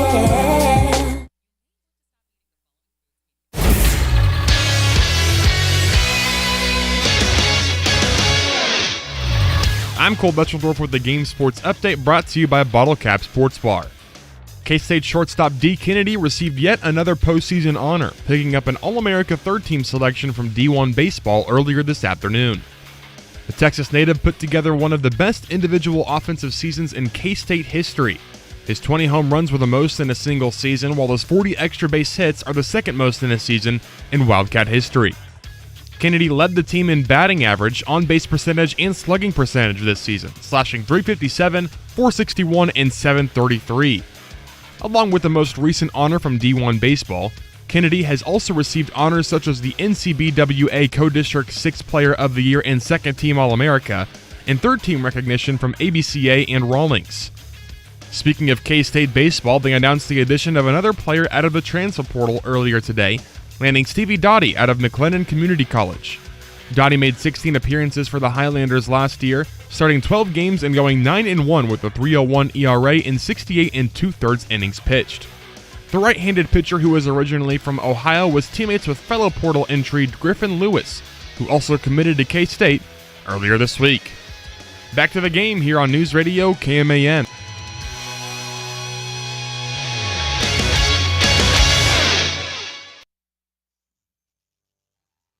Oh, wow. The Family Matters theme. Well, we're back on the game. Mitch Fortner, Cole Etchendorf, he's across the glass on our board. Mike Marsh in studio. He is now retired, former Manhattan High Athletics Director here on the show, joining us for one more segment. A lot of other things I want to tackle just because I'm so curious to hear the backstory of, what did it take to, to now it's done, how great is it type of thing.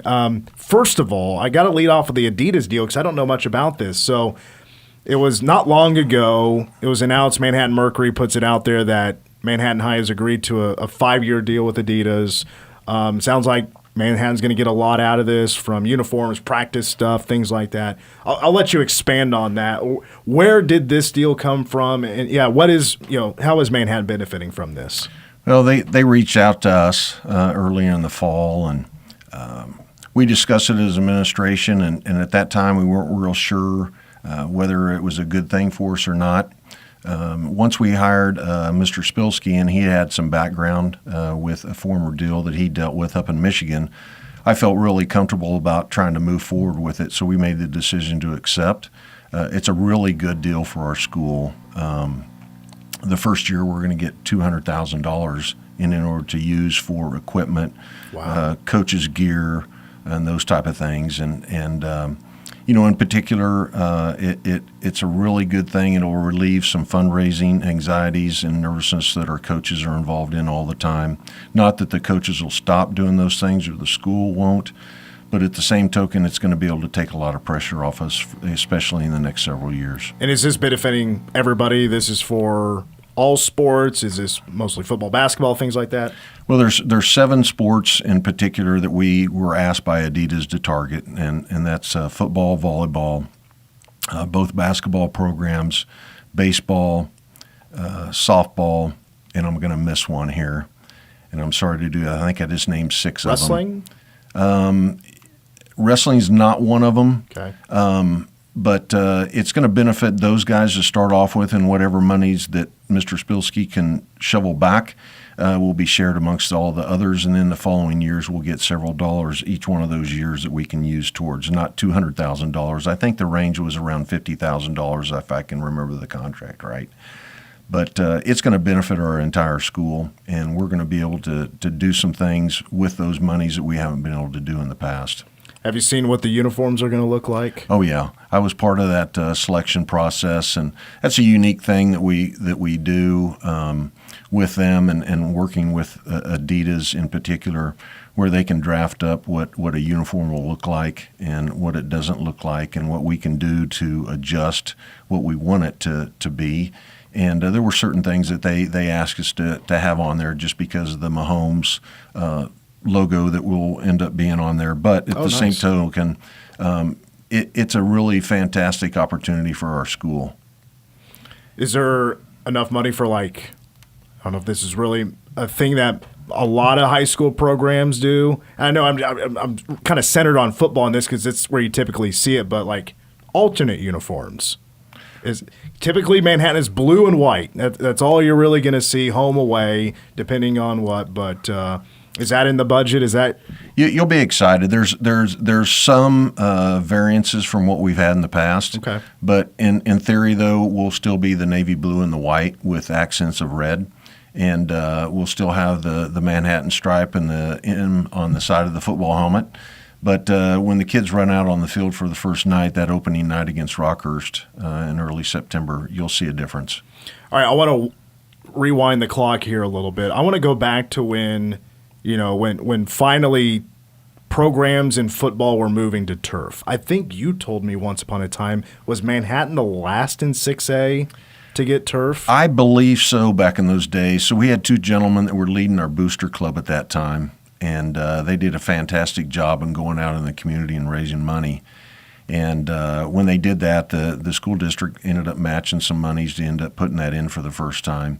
And that was a game changer for not only our soccer program, but our football team and both our band program as well. And having turf on the field, not having to worry about Thursday night games or Monday night games and how it was going to affect the Friday night game made a whole lot of difference, and it took a lot of stress off myself having to make those decisions for weather issues. What does it take? How often, like when it comes to a basketball court, are you having to resurface, or in the recent example, is the paint job that was done? I think the way it looks right now is really sharp with the actual paint in the paint, the logo at center court. How often are you having to do stuff like that? It really depends on how many times you've done it. You can't sand a court down but about 2 or 3 times before you have to end up reinstalling new wood to the floor.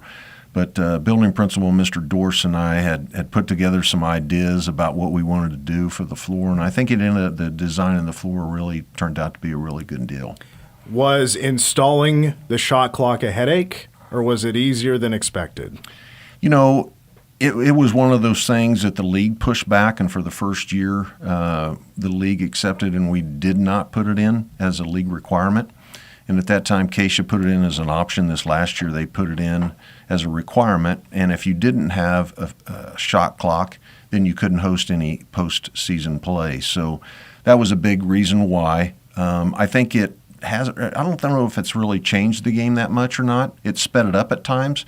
But a team that falls behind has an opportunity to come back. And so I think it has changed the game in that respect. I was advocating for it. I remember there were times, I remember when Chrissy Carr, maybe not that team necessarily, maybe it was more Manhattan boys ran into it sometimes, where take the air out of the basketball a little bit, try to make it a low-scoring game. And if it wasn't Manhattan, I saw it traveling to other programs. If it was Wamego or Rock Creek, I can remember a couple of times when this game should probably have a shot clock to be as competitive as it should be a game that should have the integrity of a basketball game. So I was personally happy to see it happen. And whoever was running the shot clock for you guys this year, I thought did a pretty good job. I don't know if it's multiple people. Well, what we ended up doing was it was an idea that was brought up to the league by myself, and we hired actually officials.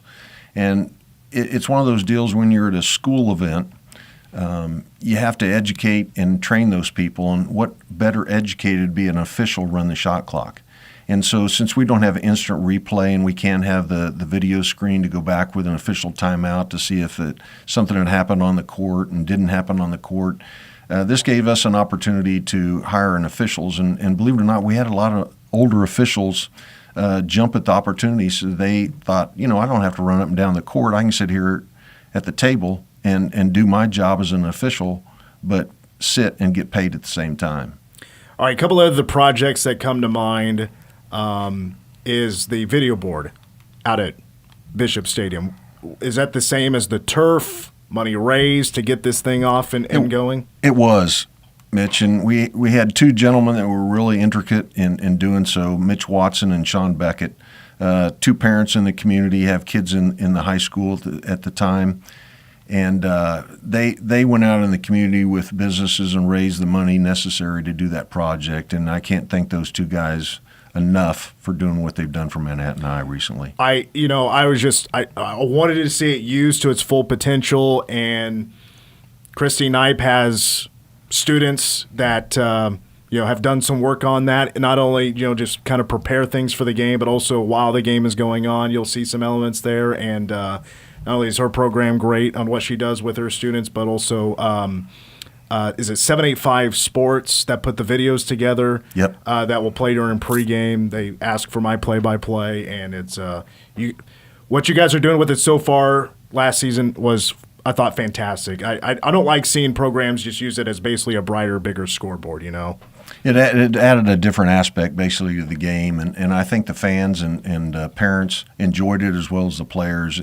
It's interesting when we have visiting teams come in and we have the highlights going during pregame, and kids will stop and watch while we have one of our past games highlighted on the board at that time, and just brings a different aspect and excitement to the ball field. Speaking of excitement, how awesome was it to get the new ball fields, Seco Park, for the Manhattan baseball and softball to have new fields to play? That's another partnership that we've had for many years, well before my time as athletic director at Manhattan High, the partnership with the city of Manhattan. And Aaron Stewart has been wonderful to work with coming on for Parks and Rec.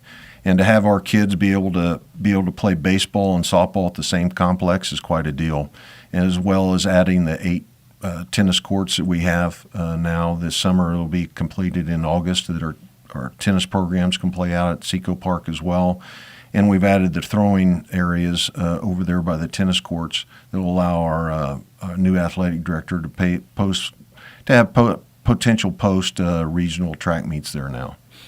Well, Mr. Marsh, as we wrap up here, is there anybody you want to shout out, any supporting cast, anybody that comes to mind that to get your job done, sometimes you need just a little bit of help? Had a lot of support through the administrative team at the high school for years. Mr. Dorst, our current building principal, has been very supportive. Our superintendent of schools have always been there to support our office. And it's just been a great opportunity and humbling to be the athletic director the last 22 years at Manhattan High. Well, I want to thank you for all the help you've given myself, Cole, our sports staff here at K-Man, not only us, but the Manhattan Mercury, Toby and Tim, who are currently with us. Toby on the beat this past season. He traveled with us wherever we went. Lewis, we all packed in the car, and we're going wherever Manhattan is going. I always sweat it when, all right, are we going to have a long road trip this year? Garden City? Well, it's just something you have to do sometimes. Dodge isn't as bad. But just personally from us, from a K-Man perspective and from the Manhattan Mercury, just thank you for the last, for me, 10 years, but certainly 22, 23 years of obviously being just such a great host for us to be able to do our jobs and have fun doing it. Well, it's been a pleasure, and there again, I've had great coaches surrounding our athletic program, and I just appreciate their efforts and all of our coaches and just the support of the community in Manhattan. And Manhattan High is a great place to send your kid to school, and we've had a great run, and I just it's time to sit back and be a spectator now and watch it all unfold. Yeah, is this going to be your home? Absolutely. My wife and I, Tara, we made a decision. We'll end up staying here for the rest of our lives. And Manhattan's a great community. We moved back here in 2000, made that choice to stay. And so I'll be a big fan of the coaches and the community as far as Manhattan High is concerned, and be looking forward to watching the kids play this next fall. I'm sad to see you go, but I'm happy that you're happy with your decision, and yeah, obviously you're going to be around here for a while, so we're going to see each other around. Appreciate you having me in, Mitch. Thank you. Thank you, Mr. Marsh. Thank you. Thank you for everything. We'll take a timeout. We got more of the game coming up next.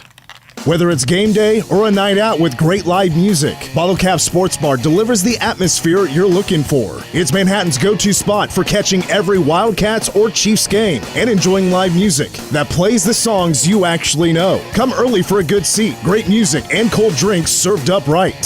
Stay in the loop. Check out their Facebook page for the full schedule of events. Bottle Caps, where the music's live, the game's always on, and the vibe is just right. Bottle Cap Sports Bar located on West Anderson across from Dairy Queen. K-State fans, are you ready for the rush of game day in the Bill? I think it'll be when we run out in a full Bill Snyder Family Stadium with a full student section. Football single game tickets and mini plans are on sale now, and you could be here for plays like this. Avery with the two-step drop, looking, throwing, has his man, touchdown! Visit KStateSports.com or call 1-800-221-CATS to stripe out the home opener. See the Sunflower Showdown and more this year. Go Cats! You don't have to leave town to find the care your family needs. Ascension Via Christi offers more than you might expect. With nationally recognized maternity care, advanced robotic-assisted surgery, urgent care, and a 24/7 ER, there's a team ready to care for you, right here in Manhattan. Find care near you at ascension.org/ManhattanKS.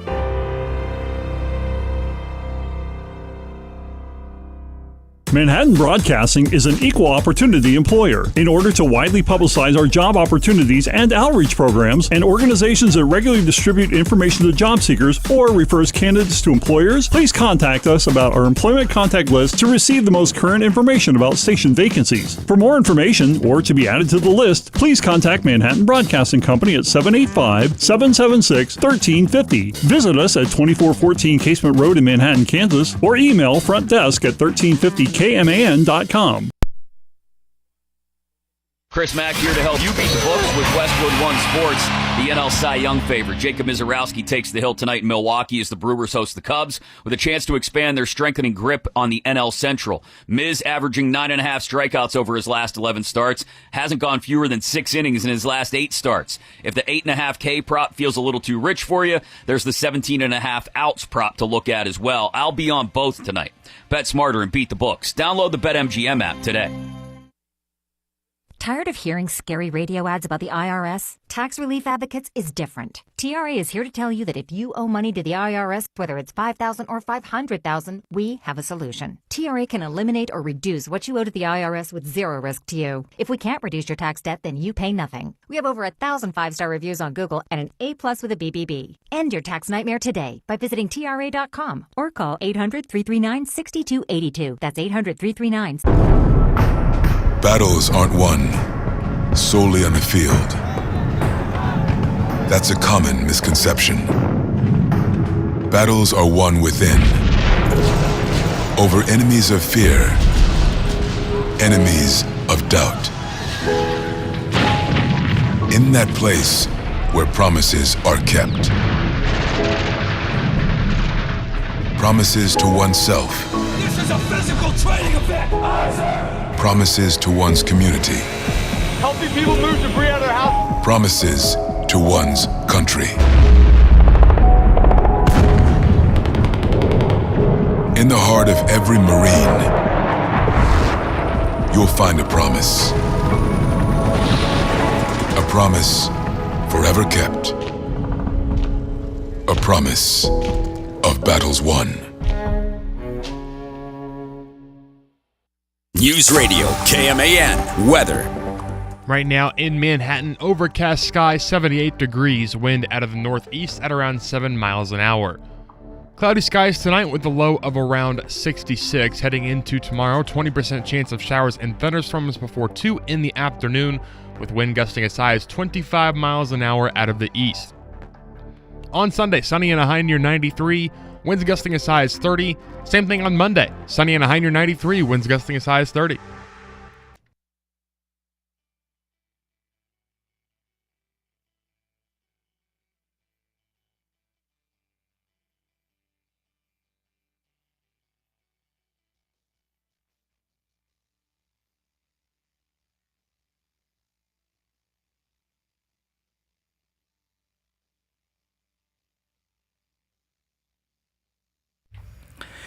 Hey, there's that Friday music. Well, our last segment today, other than the Ask Us Anything, is Summer of Culture to draw for the next movie that Cole is going to watch. Oh, I'm sorry, 785. I didn't see your question until now. Should Manhattan have a second high school? No. Not that I'm aware of. No. I mean, I think they're doing fine with the one they have now. Man, they ended up closing, the East Campus where the freshmen were going. They brought them all in-house. They did a bunch of work on the high school. I think they got what they need to have everybody there together. I don't know if I can handle a second high school here. Because then make us busy. Because then you're talking, is this school going to also have a football team? Right. Basketball teams. If we're splitting up the campus there at Manhattan High, I don't know where that would drop them in classification. Might be a couple of 5As like Salina with South and Central. No, I could speak for both of us. We have plenty on our plate when it comes to high school sports. Plenty. Promise you that. I don't care with one high school. Well, are you ready for another round of Summer of Culture to find out what your next movie is going to be? Let's do it. Because, by God, do you have yourself a doozy? And I told you before we hit the air that I'm a little nervous, to be honest. This is going to be a little bit of a different tone here. To be honest with you, I had to cut out a little bit of the trailer because I didn't think it was going to be K-Man appropriate. Oh, no. Here we go. Cloud at the 10, the 5, touchdown! In a world where professional sports had sunk to a new low, two guys invented a game. Yes! Home run, that's 3-1, dude. That took them to the big time. Hard to believe that just 5 years ago, this game was played only on driveways. From the director of The Naked Gun and starring the creators of South Park. What an unfortunate thing to happen on Dozen Egg Night. Comes a story about their rise to stardom. Would you mind signing these? Sure. Oh. The fans who adored them. Joey, look who's here. My biological father? And the forces. Players of your caliber should be making the big bucks, don't you agree? That drove them apart. Dude, you turned down Kane's off without even talking to us. Dude, I'm not gonna cave in. Dude! Well, I guess you've got a point there. Universal Pictures presents I love kids. Heads up, big guy. God, needs a little work on the hands. He's blind, Doug. Trey Parker. Matt Stone. Dude, guess I'll take my shot now. Robert Vaughn. It's nice. It's very nice. You want me to start on this one? And Academy Award winner Ernest Borgnine. This summer, experience the passion and the triumph. I'm the king of the world! Yeah! Basketball. I don't think I've ever been this excited. You're excited? Feel these nipples. Yes, that was Bob Costas you just heard say, feel these nipples, talking to Al Michaels. Bob Costas, Al Michaels. They're both in this movie. Yes, your movie, by a random drawing you did earlier in the office, it is Basketball. Released July 31st of 1998. It is a clearly rated R movie. It gets a 6.5 out of IMDb, a 40% from Rotten Tomatoes. Joe Cooper, Doug Reamer, challenged to a pickup basketball game against the Jocks. They counter by proposing a game they learned called basketball. I've it's never a combination even heard of this movie. of basketball and baseball. It's become a cult classic, I guess, in a way. Trey Parker and Matt Stone has said it in the trailer there. They created the show South Park. And David Zucker is the director. He's actually done basically all the Naked Gun movies with Leslie Nielsen. Also did a handful of the Scary Movies, as in Scary Movie 3, 4, the parody movie. He did the movie Airplane. I've seen Airplane. Yeah, he's done a lot of popular movies that have a particular kind of humor. Right. If you know what I mean. So, yes, this is actually another movie that I know I loved when I was in high school. Will this, hold up? With a little growing up, is this movie going to hold up or not? But it's a complete 180 than Remember the Titans, I can tell you that. Is it? It seems like it might be a little bit different. Little different. Yeah. Little different. Man, I don't know which way you're going to go on this. It's crazy movies to have back to back. I mean, I don't think the trailer really does it justice of what I remember of the the funniest parts. I don't know if you could tell in the trailer, but in the movie, a part of the game is when you're on defense, you're allowed to heckle, and some of the heckling's pretty good. Sure. Anyway, I'll leave it at that. I'll leave you. But here's the deal: since we're taking next week off, you actually have an extended amount of time, week and a half, basically, to watch this movie, and then we'll get to it the week we come back after the 4th of July. Sounds good to me. Let's take our last break. We'll have Ask Us Anything after these words. Join the original influencers, influencing for over 60 years, and discover how you can turn your passion for media and sales into a rewarding career. Manhattan Broadcasting is looking for creative, hardworking individuals who have a passion for helping businesses grow through traditional and digital marketing platforms. Qualified candidates should be creative, great at building relationships, and most of all, success-driven. Apply now with the top-rated media company, Manhattan Broadcasting. Send your resume to jobs@manhattanbroadcasting.com. Our client success is your success. Join Meadowlark Memory Program for the 8th annual Fiesta to Remember on Thursday, July 9th at Rockin' K's. Enjoy a lunch taco buffet, an all-day taco menu, and fiestaritas. Learn more about cognition and memory and how you can improve brain health. 10% of sales benefit the Meadowlark Memory Program, providing free education, engagement, and exercise for those experiencing cognitive changes and dementia. Thanks to Steel and Pipe Supply for sponsoring Fiesta to Remember July 9th at Rockin' K's. This is Yusha Reddy, former state senator with the Flint Hills Coalition for Fair Courts. Our group is made up of people who live right here in our community and have dedicated years of public service to it. No doubt you've been hearing about whether to change the way in which we pick our Kansas Supreme Court justices. We encourage you to vote no on this to change our Kansas Constitution. This is Mike Dodson, former state representative, asking you the question. So who is behind the desire to make this change? Why do they want it, and why now? PACs and political groups are paying for advertising to get you to vote yes. Many are from out of state. Why are they spending all this money to influence you to vote yes on this issue? These outside interests are not thinking of your best interest. They're thinking of their own agenda. They continue to work to advance these agendas through their legislative branch. They are now putting money behind the election of our justices in order to choose those who will support them. We need justices who will protect our Kansas Constitution. Keep politics and campaign money out of our courts. Vote no. Paid for by the Flint Hills Coalition for Fair Courts. Mike Dotson, Chair. Tom Hawk, Treasurer. Yeah, it was only a matter of time, but it finally happened on Friday. 34-47 will get you fired if you are the manager of the New York Mets, and that happened to Carlos Mendoza. It's not the only fact that they have not been a good baseball team with that kind of payroll. But watching that series against the Chicago Cubs, boy, oh boy, they look disinterested. Players going through the motions. You know what they look like? They look like a little kid in right field in Little League Baseball that doesn't want to be there. That was the New York Mets when they played against the Chicago Cubs. And when that happens, it's easy to move on from one than from the 25 players that are out there looking disinterested in New York. So now if you're Steve Cohen, you moved on from Carlos Mendoza as the manager. How much should you be looking at your general manager who put all these decisions in place when it comes to Stearns? He may need a stern talking to from the owner if this continues down that terrible road involving the New York Mets. In 60 seconds, Jaylen Brown may not be going anywhere after all. Less than 4 in 10 kids aged 6 through 12 are playing sports regularly. 4 in 10 kids? Let it sink in. Just 4 in 10 kids. ESPN is building a nationwide coalition powered by Disney called Take Back Sports, with the purpose of training more coaches, expanding access, and creating community-driven sports programming that puts kids and fun first. We're working on that story. We hope you'll join us. Visit takebacksports.org to learn more. I'm David Ortiz. When I lost my mom, she was only 46, and I lost my dad to cancer. It was the worst pain I ever felt.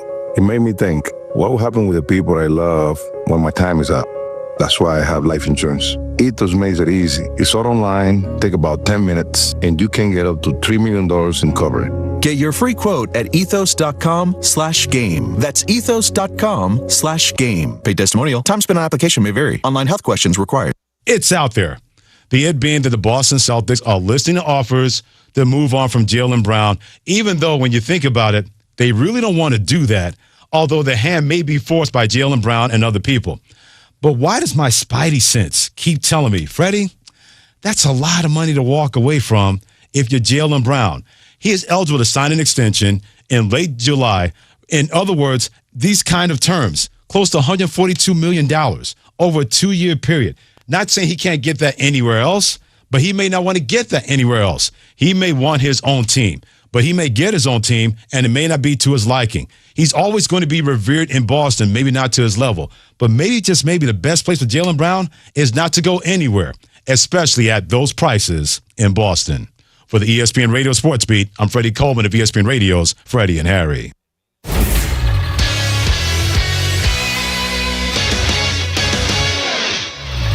I'm Cole Betchendorf with the Game Sports Update, brought to you by Bottle Cap Sports Bar. K-State shortstop D. Kennedy received yet another postseason honor, picking up an All-America third-team selection from D1 baseball earlier this afternoon. The Texas native put together one of the best individual offensive seasons in K-State history. His 20 home runs were the most in a single season, while his 40 extra base hits are the second most in a season in Wildcat history. Kennedy led the team in batting average, on-base percentage, and slugging percentage this season, slashing .357, .461, and .733. Along with the most recent honor from D1 Baseball, Kennedy has also received honors such as NCBWA Co-District 6 Player of the Year and Second Team All-America, and Third Team recognition from ABCA and Rawlings. Speaking of K-State baseball, they announced the addition of another player out of the transfer portal earlier today, landing Stevie Dottie out of McLennan Community College. Dottie made 16 appearances for the Highlanders last year, starting 12 games and going 9-1 with a 3.01 ERA in 68 2/3 innings pitched. The right-handed pitcher, who is originally from Ohio, was teammates with fellow portal entry Griffin Lewis, who also committed to K-State earlier this week.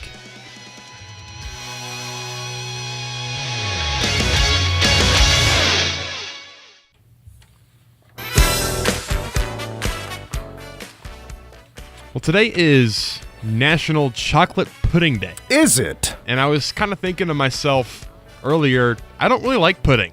I do. So that was literally going to be my first question, is pro or against pudding? I remember as a kid, like, going to buffets. They may still have this. And one of the things in the buffet was just this big old trough of chocolate pudding. Remember, actually the best chocolate pudding of all time. The best. Let me make this very clear. The best chocolate pudding used to be found on Pizza Hut buffets. Can't say I'm familiar. Just get a bowl, take that big old scoop of chocolate pudding. Yeah. Right there in the bowl. Great appetizer for a kid. You know, I am a huge texture guy when it comes to foods. I like yogurt though, so it doesn't make sense why I don't like pudding. I just don't. I don't know what it is about it. I've just never been a huge pudding fan, especially not chocolate. Chocolate would be like my least favorite. What? But like banana pudding, maybe I can get by with that. But like even vanilla pudding, something about it, I'm just not rocking with it. You must have hung out with a lot of senior citizens growing up. I feel like senior citizens love pudding. Yeah, but it's those exotic flavors. I'm not a tapioca guy. You could spare me with the banana pudding. Give me just the straight up chocolate. Are you a yogurt guy? Will you just have like a bowl of yogurt, some granola bowl. and some No, fruit? I don't. I'm not that fancy. Like a parfait, basically. If I'm at some gathering that has that stuff. K-State does that. Hotel K-State bar would do breakfast? stuff like that. Yeah. Like come in little cups. Sure. No, I'll do like the small cups of yogurt that you buy at the grocery store. Okay. I'll tell you what, Chobani, they've got these, they're called flips, and they have the toppings in one side. Yeah. Those are... I've seen you eat those. Fantastic. Yes, I have had a couple of those. Those are delicious. Highly recommend you tap into it if you haven't already. I prefer the yogurt that has like the little bits of fruit in it. Okay. I'll tell you what, I put down a lot of key lime pie yogurt back in my day. Growing up, that was my go-to flavor. I'm okay with it now, but that was like the bee's knees back in the day. Again, that's a very Florida retirement home honestly, yes. Selection. That one I can get down with. I know my sister's a big fan of lemon meringue, and I'm just not a big fan of like fruity desserts. I'm with you on that for the most part. Yeah. I think it depends. Like sometimes they're executed perfectly, but other times it's like, I'm good without that. Here's like a kind of a little turn to the left here. Do you like jelly donuts? I'm okay with jelly donuts, yeah. I've recently gotten into jelly donuts. Yeah, I can eat a jelly donut or two, for sure. That's some good stuff. Well, that's going to wrap it up for us. Hey, we're taking next week off. It's a week off from the show. We'll be back after the 4th of July. I want to thank Mike Marsh for coming in. Cole, that's going to wrap it up for us for the week. Hope you have a great week off, a great 4th of July. I highly suggest Boomtown because it's going to be the most special fireworks show this state has ever seen. That's going to wrap it up. Have a good weekend, and we'll talk to you soon. For Cole and Mitch, go Cats. Manhattan's home for news,